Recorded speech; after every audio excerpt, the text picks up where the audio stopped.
सवर ना समृद्धी का रडा लागली. ती म्हणते आज माझा बर्थडे आजच्या दिवस मला घरी बसू द्या म्हणते. बर्थडे दिवशी घरी बसायचं नसतंय शाळेत शाळेत. जायचं शाळेत सगळ्या मुलांना चॉकलेट वाटायचं पप्पा चॉकलेट घेऊन देते तुला. मग 5 वाजता शाळेत आलं की केक आणायला जायचं. बहीण काय हॅपी बर्थडे म्हणते नाही तिला. म्हण की तिला हॅपी बर्थडे. हॅपी थँक्यू म्हण. काय बोल पण नाही. तिला मला लागली रडायला लागली शाळेत जायला नको म्हणते. जाऊन बसते मग ते नावचं असतं तो. कशा पाय मग शाळेत हिला जर शिकायचं आहे का मला शिकायची. परत मोठं झाल्यावर नोकरीच लागायची नाही का. तुला पैसे देणार आहे नोकरी ते नवर देवाला. मग तेच हा आपलं काम असते शाळा शिकवणं. नवर देवाला ती हवा करते ती नोकरी लागली ती. दादू ए अरे तुला नोकरी लागायची नाही.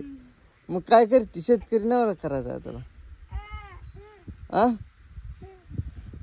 आईनं कसं करून घेतलं तसा. जायचं आता समृद्धी शाळेत. न्यायला शाळेत चला. रणो केक आणा बरं.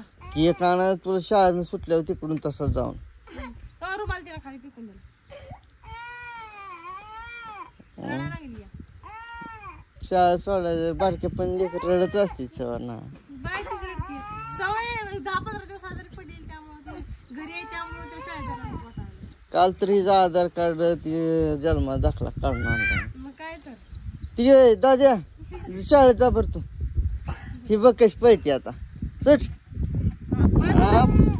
दप्तर तर ये चप्पल जम चप्पल असं घालत नाही तिच्या घरी. पळव का गाडीवर सोडू तुला.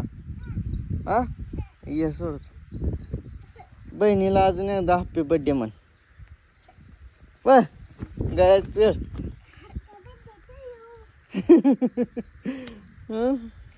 दादा गाणं म्हण घ्या येते.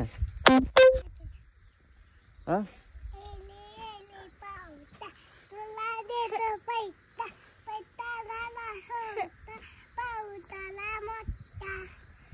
कसाय हुशार झाली हुशार तुझी. कुणाची लेक आहे. आई ढवती पण लेख हुशार झाली. झाली. वाचा येतं तुला नीट. मग काय येत जाऊ दे पुरीला शाळेत सोडा. एक तर 10 वाजून गेले त्या. 10 वाजून गेले त्या शाळेत सोडा. रडू नको. शाळेत जायचं रडू नको चल. केक आणायला होती ना. बघाय काम धंदा तुम्ही काय येतं बसला होता. करायची काम राहिले पापा कृपायचा. होय मग जाऊ बघा जाऊ काम.